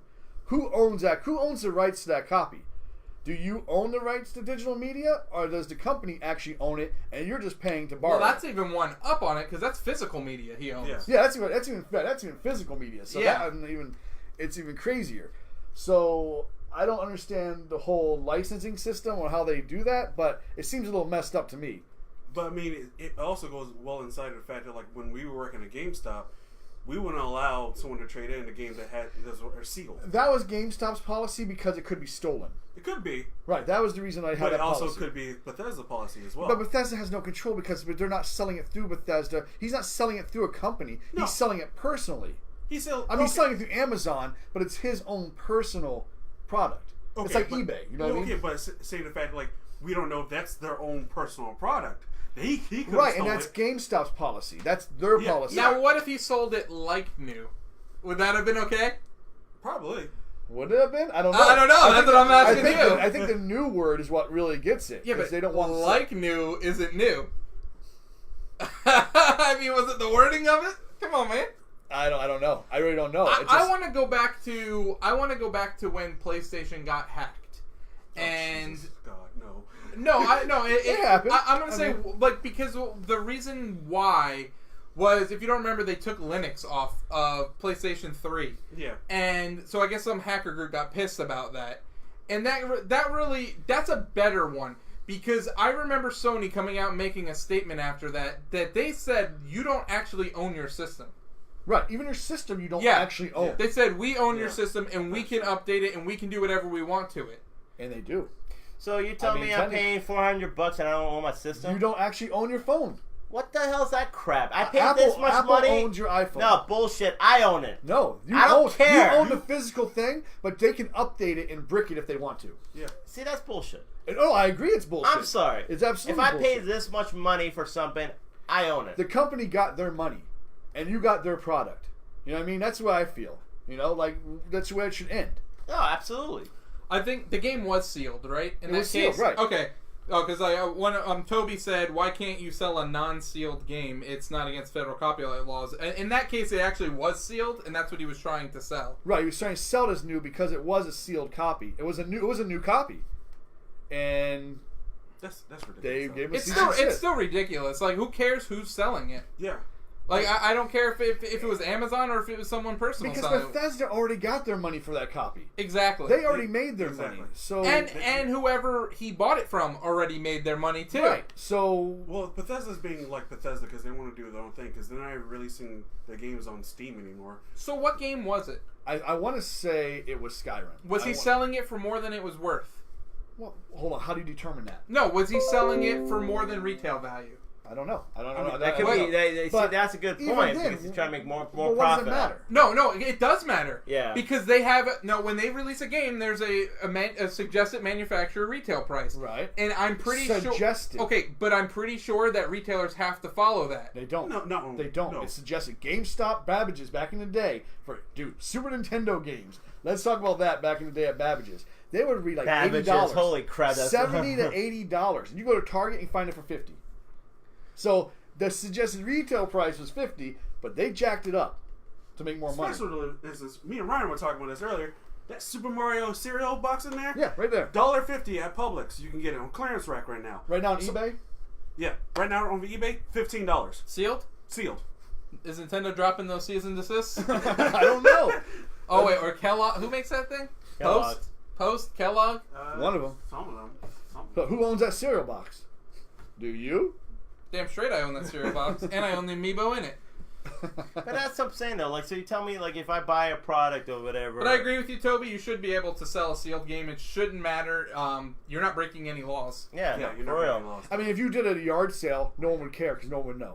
But since he did it on Amazon, which is a public buying store. Well, how about if you did it on eBay? Would it have been different? No, it'd be the same thing. I'm sure. Yeah. Really? I'm sure it'd be the same. See, that's way. stupid though. Because eBay is your product selling out, and it's same whoever with bids. Amazon. Okay, so even in fact of that case, let's talk about the fact that even when you sell your pre-orders for games, I sold my Fallout 4 Pit-Boy edition for a lot more than it was worth. So you scalped it. Yeah, I scalped it. I'm not gonna lie about that. I was one of the few people But who got the damn pre-order. I don't see anything wrong with that. If you can't find one and you have one and you're willing to jack the price up and someone's willing to pay that price. Yeah, I mean, actually the company $200 off of that. Yeah, the company that already produced it made their money. I'm not gonna lie. Next time a Nintendo system comes out, I have to buy two.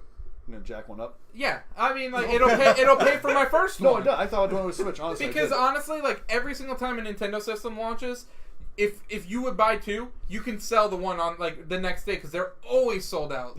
You can. I bet you Xbox and Sony both will take a page and not release a huge shipment. Well, do we not remember PS2s? Do you guys not remember the PS2 launches? No. Okay, dude. Sorry, old man. Got him. Woo! This guy got him. Anyway. Hey, you know what? He got you, not me. So the PS2, when they announced it, they took all these pre-orders, and 2 weeks before launch, Sony cut it in half. They cut the allocations in half for everybody. Now you had all these pre-orders and stuff, people that weren't getting one, they were high sought-after items. These things were jacked up so high on eBay and stuff like that for people selling them. Dude, because you couldn't find one. Everybody wanted a PS2. Nintendo Minis, how jacked up the prices were. They were ridiculous. What, $800,000 or something for those Nintendo Minis? Raspberry Pi, people. Raspberry Pi. But the thing is, they're don't condone that, Nintendo. No, what are you talking about? I didn't say. I just said Raspberry Pi. I mean, yeah. Yeah, Raspberry Pi is pretty delicious. What do you think those are built on? They're built on Raspberry Pis. I know they're Raspberry Pi. I'm not saying. When Nintendo's shutting down all these emulation sites all of a sudden, who knows what to do. Yeah, it just seems funny though because So Shauna was mentioning that it's probably more because he sold it on Amazon compared to if he would have sold it on eBay.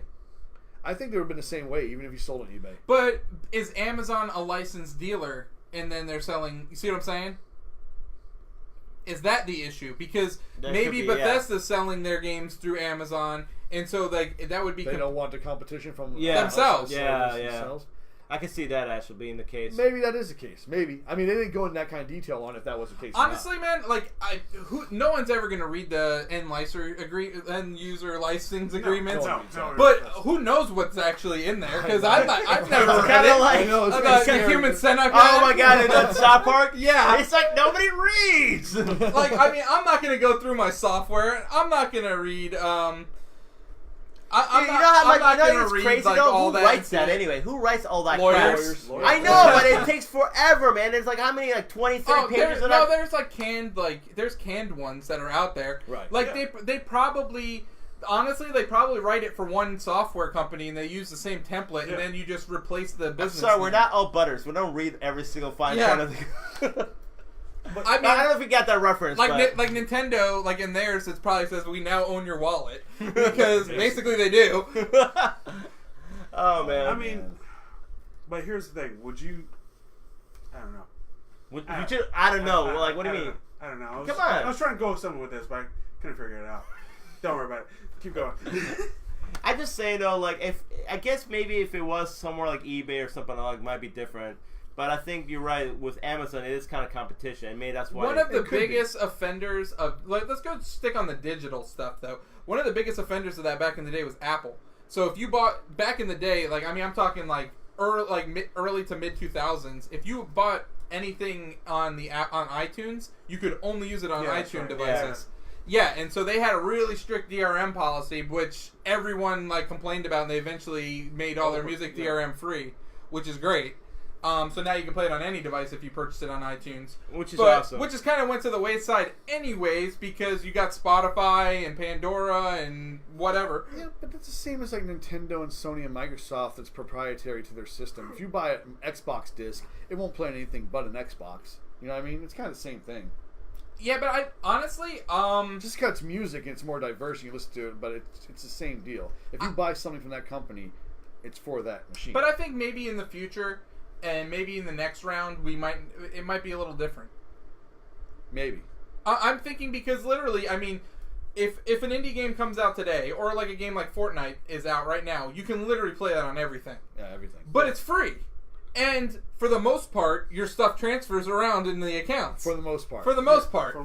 Yeah. So I think this is where I think maybe that should be where we're headed because we look at the popularity of a game like Fortnite and look how much money it's making. I honestly can see a lot of companies. Now, granted, Sony's never gonna put their first parties out everywhere. Nintendo's never gonna put their first parties out anywhere because that's their bread and butter. Yeah. But I think third parties, you have to look at that business model. I think that you have to up to the third party. Yeah, I think it should be up to them. Oh, absolutely it should. But like to me, like I can't see how that's not like honestly, if they would have took something like Morphe's Law that just came out on Switch and made that free, I'll download it, and if I like it, I'll buy stuff in it.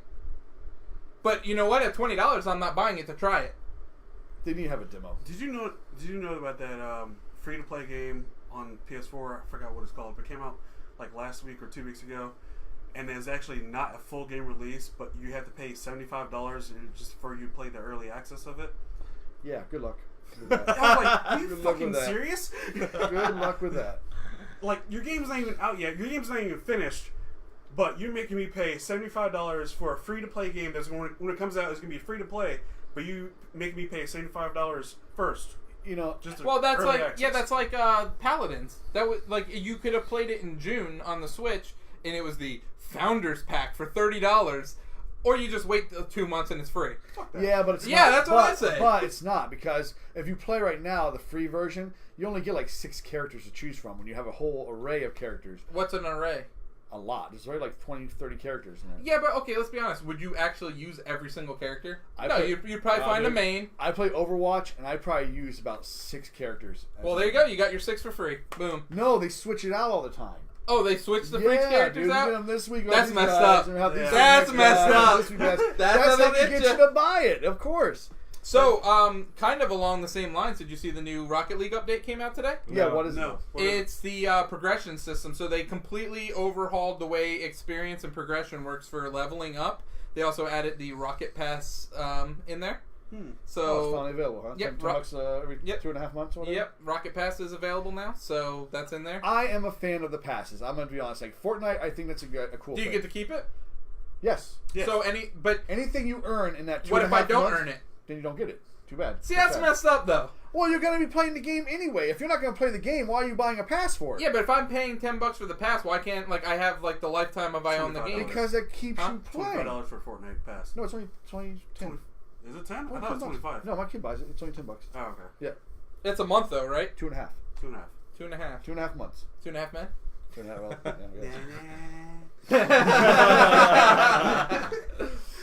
and that's not bad. And like in Rocket League, because I hate what are they called? Blind packs. Blind packs are the worst. Blind packs are terrible. I don't want to pay money and not know what I'm getting. Okay, so that's what you mean. Like paying something you don't know what the hell you're getting. Okay. At least with the progression system, you can see all the tiers and know, okay, I got to earn level 20 to get this really cool car. So let me play the hell out of this game. There's no level cap anymore. I don't know what that means. Like, can I be level 1,000,000?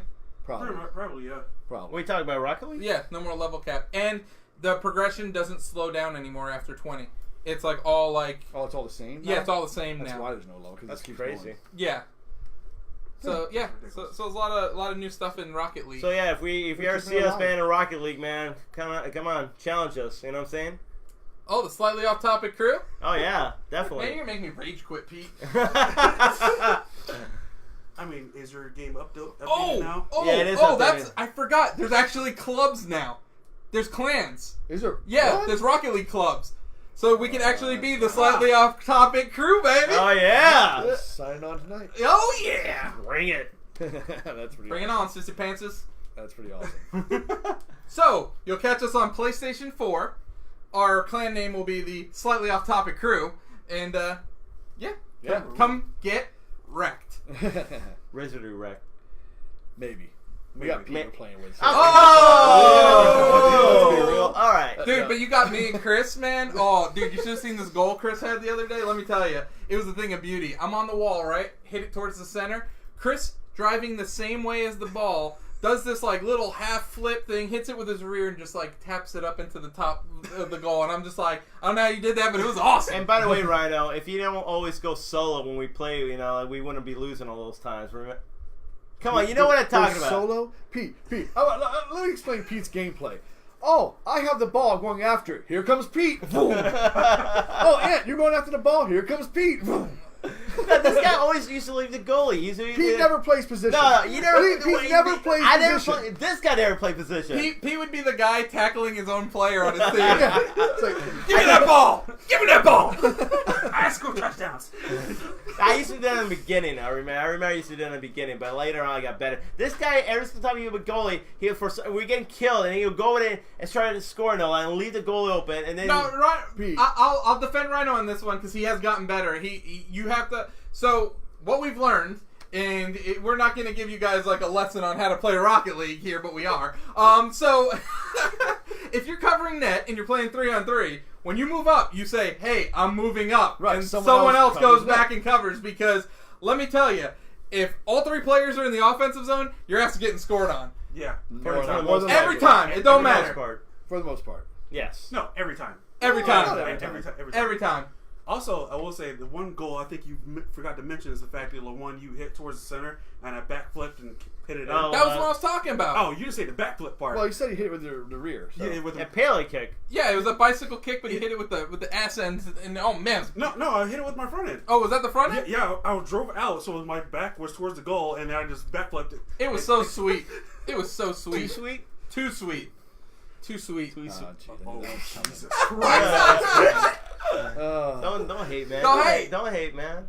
Oh, man. Wolfpack for life. For real, man. MWO, man. But anyway, going back to this digital media mess. Yes. All right, so let's say the fact if you're buying digital movies. Yes. Services like Vudu, sometimes I've heard they take the movies off. Bullshit. But once you own it, you can always re-download it, right? But not streaming, because Vudu is a streaming service only. Oh, really? Yeah. I don't use No, you can download on You can Vudu. download some, yes. On some devices, but not all. That's true. You can download on the iPad, but I mean, the little bit of memory that's on an iPad, you're not going to get much. Yeah. You know what's weird? I don't download movies. Like you can download on Netflix. No, even. I know, but I download games, but yeah. I won't download movies for some reason. I like the physical movie for some. I don't know. I guess it's easier to bring it over to a friend's house if you want to watch it. When's the last time you flew on a plane? I haven't flown on a plane in years. Okay, dude, let me tell you. If you fly on planes, it's great to be able to download movies. Yes. Don't they have movies on the plane now?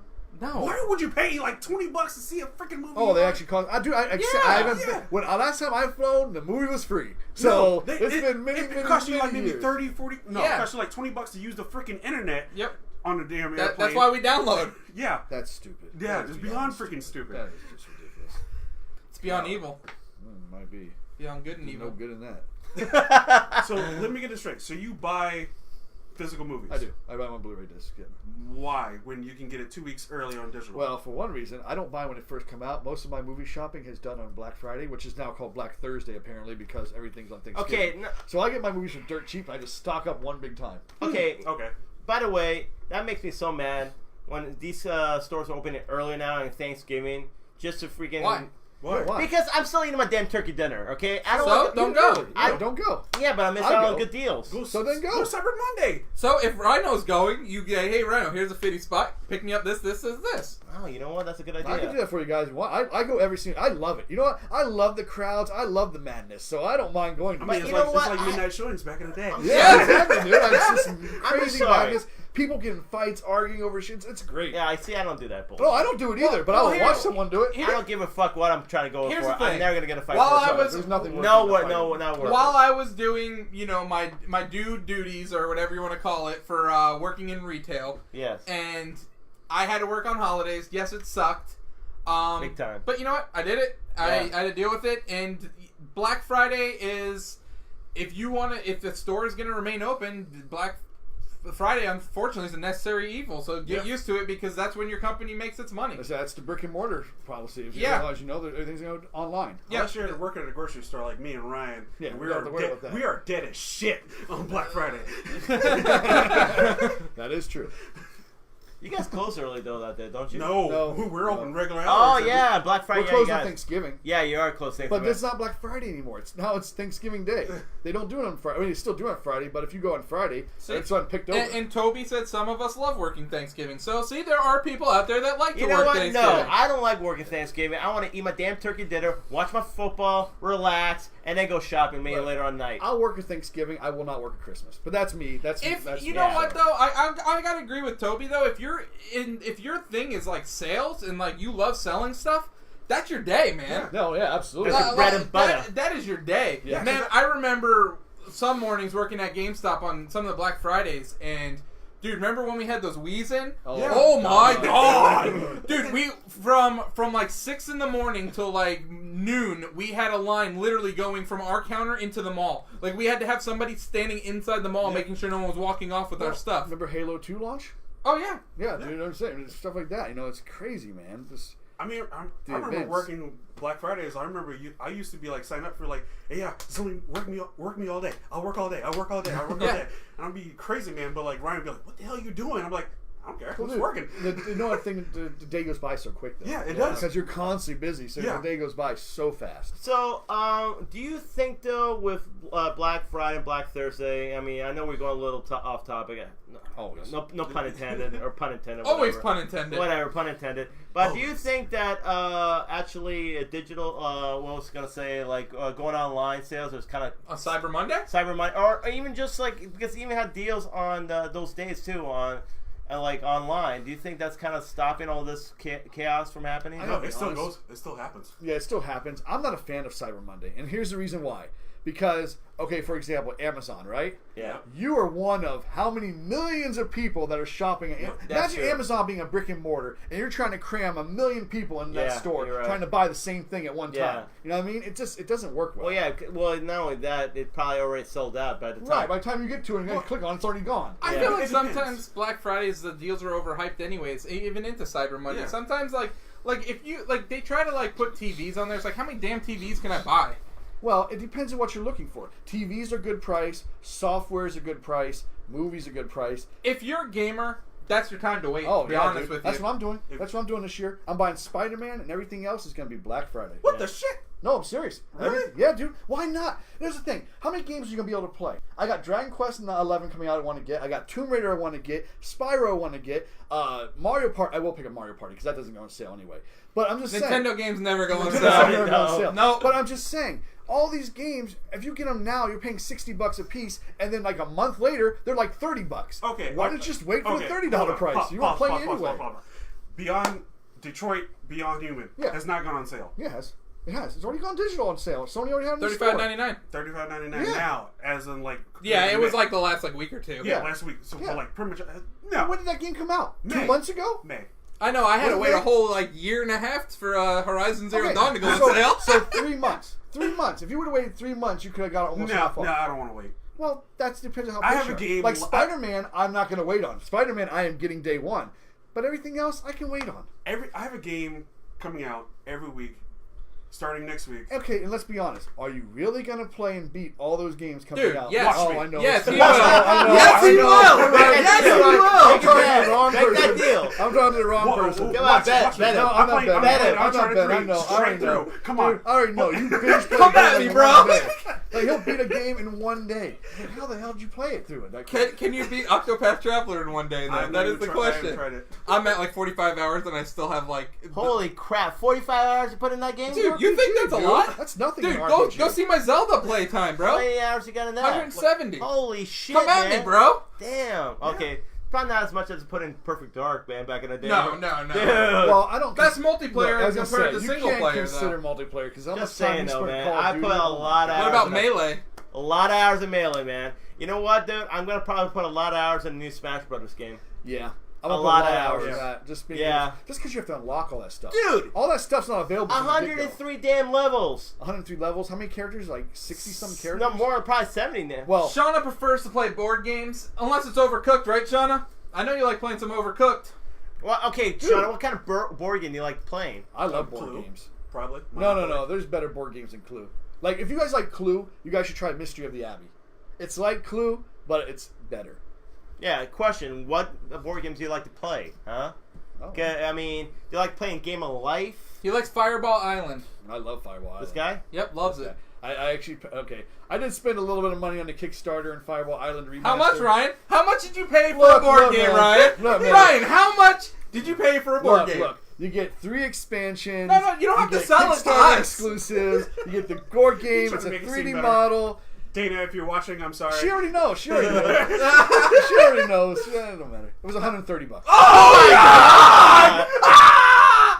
130 bucks for a damn board game? Wait till you see this game. I don't give a shit. I'm not taking that thing out of the box, bro, for 130 bucks. 130 bucks for a damn board game? Because it came with 3 expansions and it came with the car. It comes with a whole bunch of stuff, 130 bucks for a damn board game? This guy got DLC for a board game. That's how it is. Hey, guys. Hey, newsflash. Just to let you guys know. Yes. They have DLC for board games. Damn board game? They have DLC for board games. 130 bucks for a damn board game? No, that's true. There is DLC for board games. It's not even a lie. What the hell is this They're shit, expansions. man? They're expansions. Are you kidding me, dude? Bro. 130 bucks for a damn board game? Before you guys knock it, you should try it. That's what do you mean? No, I'm not paying 130 bucks for a board game. I bet someone told me that about cocaine too, Ryan. In November, you guys. In November, I'll have my copy, and I will bring it here, and we will play a round. Deal. It better be a damn good board game, man.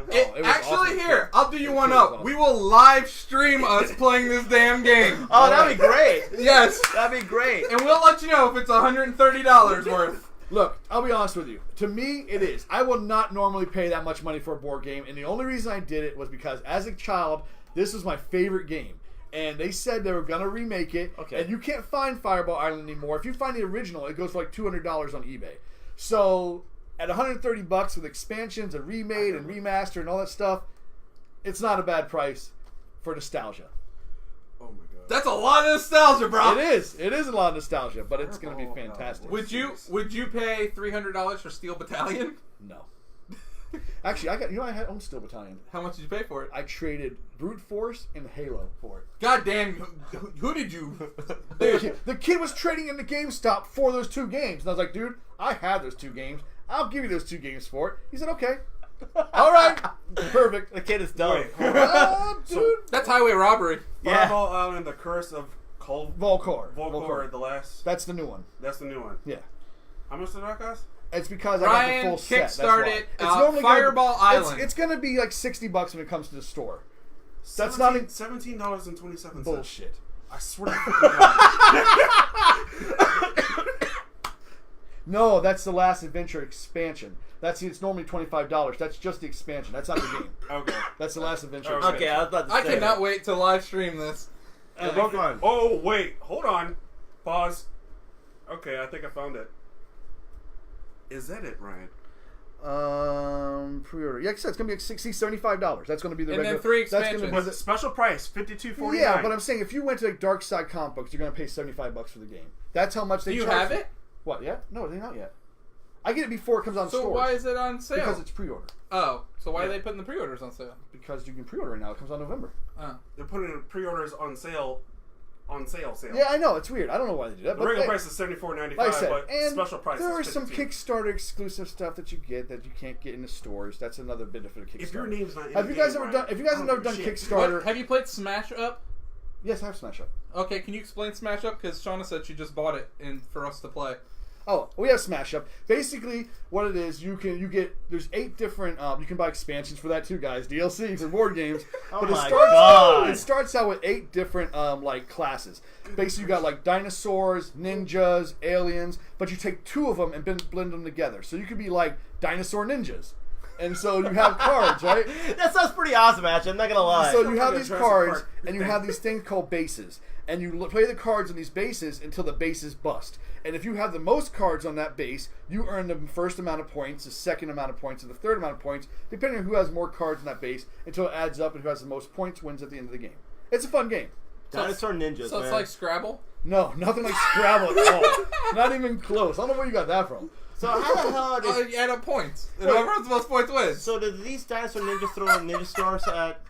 No, they're all on the cards. It's all on the like ninjas have different abilities. Dinosaurs have different abilities. You just take both of them and just build a deck. Yeah, but it's a dinosaur ninja.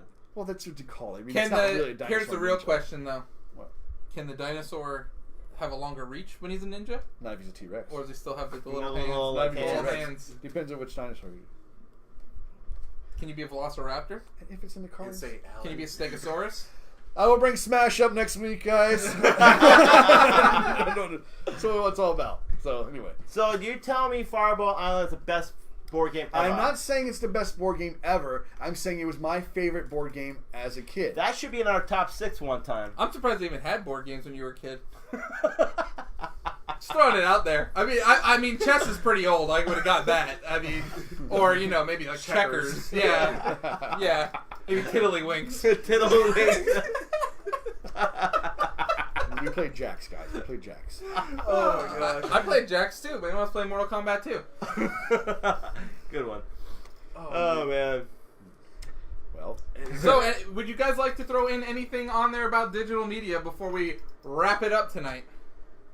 I think it's bullshit what Bethesda did, but at the same time, it depends on the whole, like saying, if you can do that on eBay, sell your copy on eBay, and they don't mess with you, then it's cool. But if they really are like being pricks about this, then it's not cool. Because I think when you own something, you should have the right to sell it. So, I'm going to just mention Steam real quick, because I feel like Steam has a really cool policy, and they're the only ones that really do it. Return it. You can return your digital games on Steam. Yeah, that's what it should be. And they give you, I forget what it is. Is it like 2 hours of gameplay? Probably. It's something like that. Like you can play up to 2 hours, and or if you haven't played it yet, you can return it in like a week or something like that. So yeah. it's like a length of time or a play time. Yeah. Fortnite kind of does that too. If you buy something and you regret buying it, they allow you to return it up to like 3 times. I think three out of that's it though. That's like your whole lifetime returns. For Steam? And that's a good thing. I wish Oh. other companies would grasp that idea, because kind of like the fact that if you buy like a movie on digital wise and you're like, oh, like 2 minutes in, you're like, oh god, I don't know if I'll like I wish you could at least trade it in. give me half back. Give me like half of my money back. Like, if I bought something for like digitally, but I mean at that point, why not just rent it? Like Voodoo, you can just rent it for $5. But like you have to wait 2 weeks until it's out on DVD before you're able to rent it. Oh, you can only purchase it? Yeah. Oh. When it comes out in digital release first, you have to wait 2 weeks before it goes on. That rentable. sucks. I bet you they would just tell you, well, you should have waited 2 weeks if you're unsure about it. That's like Monster Hunter Worlds. I wish I could have traded that one in. What? The problem with Monster Hunter Worlds, it's a great game, but the multiplayer is terrible. So before, it's terrible. Rob on here said he has about 150 hours into Monster Hunter World. Really? Yeah. Do you have 150 hours? I've bought the same amount. I got probably like 10. And the problem is, I have less than that. I don't like the menus. I bought the game specifically to play with people, and I hate the fact you got to wait for that one person to finally see the cutscene before you can join them to fight the monster. Yeah, that's the dumbest shit I've ever seen in my life. Just let us all venture together, find the monster, and watch the cutscene together. You know, that's if you play the story though. If you don't play this, if you're not playing the story, you're just hunting monsters. You can join. Can you? Because I didn't get any further than that. I did it like 2 times, and I was done. I was like, we can't play together. This game's pointless to me. No. Like after you, like once you just. Oh dear monsters. God! Rob just said he had 450 hours. Oh dear God! Oh my goodness, that is a lot. Rob, play something different, please. There are other games out there. But yeah, you can actually just hunt other monsters like if you want to, with your friends or whatever. You know who has the best drop-in like co-op is Borderlands. Borderlands. Everybody should copy Borderlands. Where the hell's Borderlands 3? Where is Borderlands 3? Nowhere to be found. Yeah. What is Gearbox even working on? I don't know. No, they said Borderlands 3. Are they? But just never showed anything for it. Oh no, Rob went back to WoW. Oh jeez. Crack addiction's back. Gotta get that this fixed, man right? tried to get us into WoW and that didn't work out. Oh, so he well. played it too. I played WoW like crazy. No, when he tried to get us into WoW. Oh, Ryan? Yeah. Oh, I got in for a little bit. Yeah, we got in for a little bit and then It was we awesome. we heard your snoring on the Xbox. Not the first time. That happened. Let me tell you, we're at the starter area for what were we? I think we were Horde. Yeah, we were definitely on the Horde, and there's this like little beach cove, and Ryan fell asleep at the perfect spot in the noob area because even though there was enemies there and he was walking in circles, there was enough noobs to keep killing the bad guys so that he never actually died. It was actually quite impressive. I'm just good like that. What are you going to do? Oh man, how many times have you fell asleep playing a video game? Oh, probably quite a bit, man. A lot. A lot, yeah. Well, it happened. A lot with his headset on while playing with me. It gets late at night. I'm sitting in my comfortable chair. I mean, you hear that sipping down a couple booze, you know. Yeah, you hear the snoring, you're like... Well, I'm playing with you guys, and Well, you hear the snoring, and it sounds like the T-Rex from Jurassic Park coming at your ass, and you're like, damn! Oh, man. Hey, we got any The more good old comments? days. Yeah, do you have any more comments? Rob said he's one achievement away from platinum. Goodness gracious. And Shauna said she hated Borderlands. I don't know how anybody hates Borderlands. That game's amazing. No, amazing. It's not for everybody. It's not for everyone. Maybe it's not, but it's like 13 on crack. You mean game 13? Yeah. Oh my god. Where are you bringing that up from, man? Bringing it back, baby. Wow. I like 13. 13 was excellent. Adam awesome West, game. baby. It was a good game. Yeah. Adam West? Yeah, he voiced 13, the main character. What was 13 about? It was a first-person shooter. It was cel-shaded. It was back in the GameCube, PS2 era. No, it wasn't the one from Suda 51, right? No. That was Killer 7. Yeah, that's what I was thinking. So there was another game that I had made mention to the other day. Indigo Prophecy. It was another one that I was bringing it back old school. If you like Indigo Prophecy, then you're going to like Heavy Rain. I played Heavy Rain. I like Heavy Rain. Did you play Detroit? No. Oh, Detroit's good. I have to play Detroit sometime. Really good. Oh, by the way... Oh, yeah. I finished that a while ago, man. Detroit's really good. Yeah. I don't know if we talked about it, but that Cyberpunk game looks really good. That game looks amazing. Yeah. After watching that trailer, I was kind of iffy. I hope there's not too much driving, though, because to me, that's what ruined Batman. Yeah. You mean Arkham Knight? See, Arkham Knight. Yeah. See, that's what I seen, and I'm like, everything was really cool. And then I seen the driving, and I was like, oh, God, that was like the worst part. You got to be able to travel from one place to another. I mean, that's yeah, so I can travel in Elder Scrolls or Fallout, and I don't have a car. Elder Scrolls, you have a horse. It was, but... No, it wasn't bad, but it was the worst of the Arkham games. No. Worse than Arkham Origins. Oh, well, no, I don't count that. I don't count that. That wasn't Rocksteady. That wasn't part of the trilogy. Yeah, that's not part. No, out of like Arkham Asylum, Arkham City, Arkham Knights, that's the worst. Yeah, I'll put Asylum and Knight kind of like almost saying. No way, dude. Asylum was amazing. Asylum was good. Don't get me wrong, but like I thought City was. City's the shit. Yeah, City's the best for sure. You know, yeah. Definitely the best. But Asylum was the best Batman game. I agree with you. I think the problem with like Arkham Knight is too many Batmobile missions. I don't mind driving around. It's just a stupid missions. Like you had to there's certain things you had to do with the Batmobile. It drove clunky too. That's why I got another thing. Oh, the controls were yeah, it did. It was stupid how they did. Shauna wanted to know which one of us was going to go see the Upside Down in Orlando. Oh, you mean Halloween Horror Nights? Yeah, they said. I guess like what's the dogs called in that thing? That chase you. Or that chase them. What was it? The ones like the demons. They open up. Yeah, it's the Demogorgons. Yeah, I guess like they're supposed to be like around like the. Get out of here. Yeah, no, they're actually making a haunted house from Stranger Things. Yeah, but they're actually going to be around the Demogorgons. Yeah, they're gonna, it's like they do with. Have you never been to Halloween Horror Nights? Oh, I haven't. When? Dude, that was a couple of years ago. Okay. I've never. No, but they never had like I know the Chainsaw guys, I know the other sets, but I've never seen like the Demogorgons is pretty awesome. Last time you went was for Vincent Price's Dracula. Vincent Price wasn't in Dracula, bro. Well, whatever he was in. Bela Lugosi. Yeah, there you go. Bela Lugosi. See? Jerk. I told you.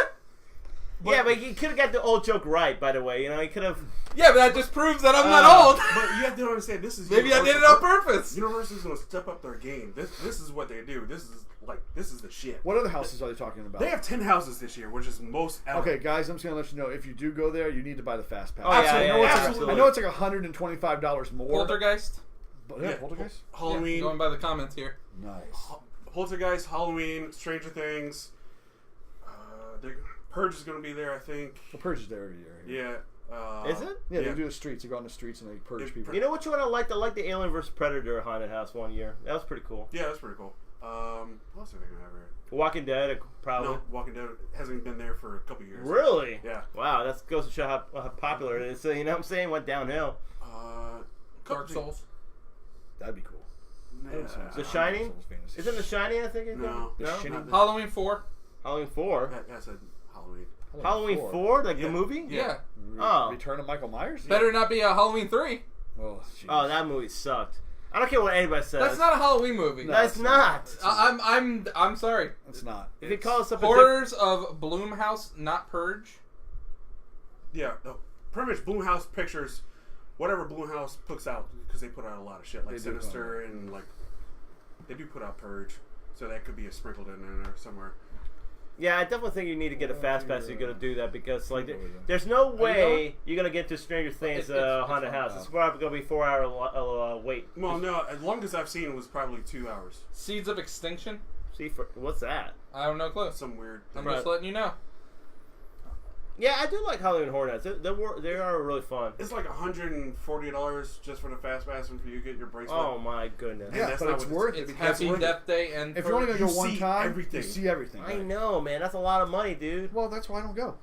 Well, it's too much money for me to go. we can still walk around the park. Carnival Graveyard. You can still walk around, Hey, but like everyone's. Are you going, Chris? Yeah. Can you video it, live stream it? Yeah. Thank you. Oh, Thank you. yeah. Oh, dude, you need to get like one of like those those cameras like you put in front of you, and then you're like, oh my god, I'm so scared right now. You know the funny thing? I can't do that when I go through the house because they make you take down your camera. Oh. Yeah. So I can't do it inside the house, but I'll be walking around. I can live stream it. No Hell yeah. I'll be watching it. Yeah. Definitely. Cool. So that's all we have for this evening. Make sure to like us, follow us, turn on your notifications. Also, you can watch this on demand on our YouTube channel. Also, you can watch videos live from Rhino here. He does our gaming stuff over there, and I will try to do some indie gaming stuff as well on there, and we will be putting Chris's movie reviews as well onto the YouTube channel. So that'll be a good place to go and find our on-demand stuff. Also, we're trying to get our Twitter and Instagram pages up, so go follow us, like us on those as well. Subscribe, hit the bell for notifications. Yes. Comment, like, Absolutely. And be here next Wednesday night when we do episode 15.